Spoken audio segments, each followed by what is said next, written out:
I'm up really early this morning. I'm going into Tokyo to look for an Ōkido. It's something very obscure that you don't hear about very much, but that's what I'm after this morning.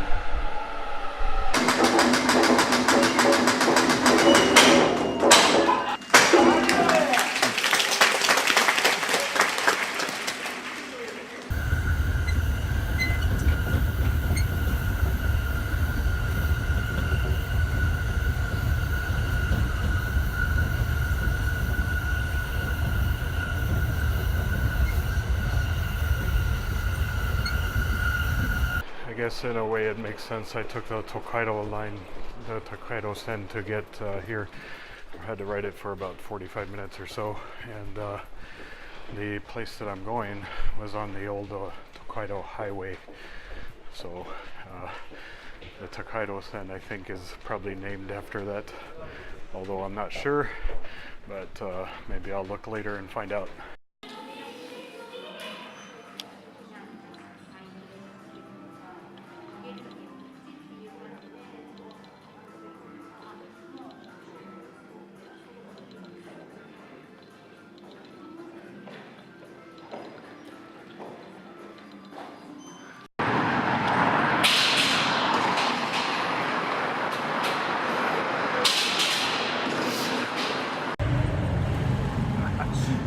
Secret road.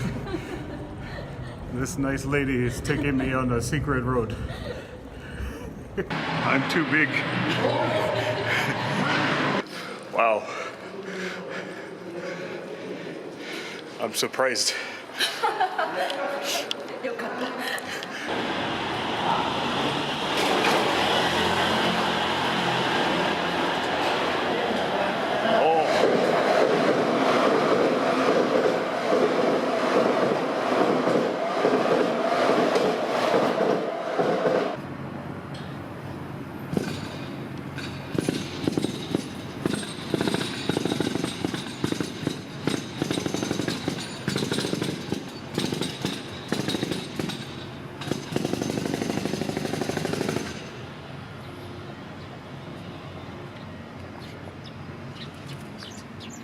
If you're a super history nerd like me, these are the kind of things you do when you come to Japan. You go to see old piles of stones just in the middle of Tokyo that even the local people don't really know what they're about or what their history is. Maybe some of the longtime residents here in the neighborhood might know. This pile of stones is Takanawa Ōkido. It was a Ōkido means large door, large wooden door, and there were along the Tokaido highway back in the day when you were coming into Edo. These were checkpoints. They would have these mounds that they built up alongside the highway, and they were checkpoints because in those days travel was very restricted, and you had to be of a certain class or have the right permission to travel the highways. This may be one of the reasons why the ninjas developed the Henso Jitsu disguise, because when you were traveling, in order to pass these checkpoints, you had to have a legitimate purpose. In fact, you had to have the right paperwork. Some of the paperwork that was allowed were people on spiritual pilgrimages. So maybe if you had gone to the various shrines and you had proof of that and the dates in your stamp book, that might give you a legitimate reason for traveling. So at these checkpoints, people coming and going with various goods, they would probably be taxed.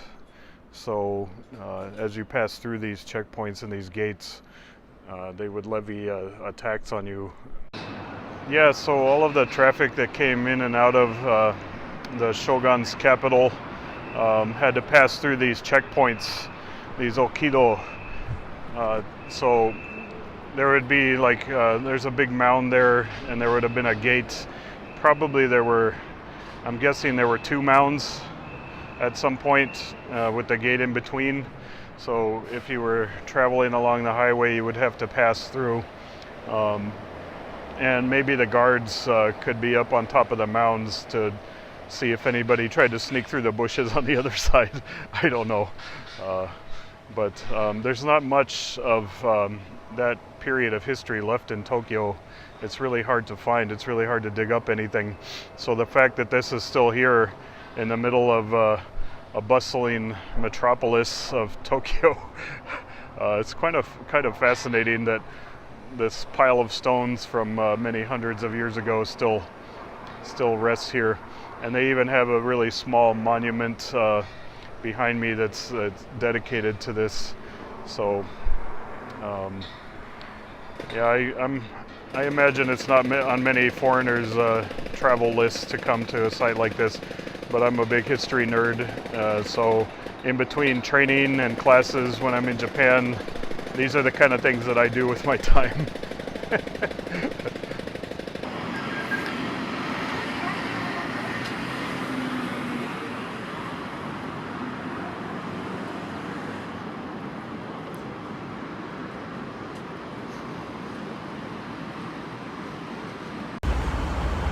This was the other place I came to find, Nansute, which is very famous ramen.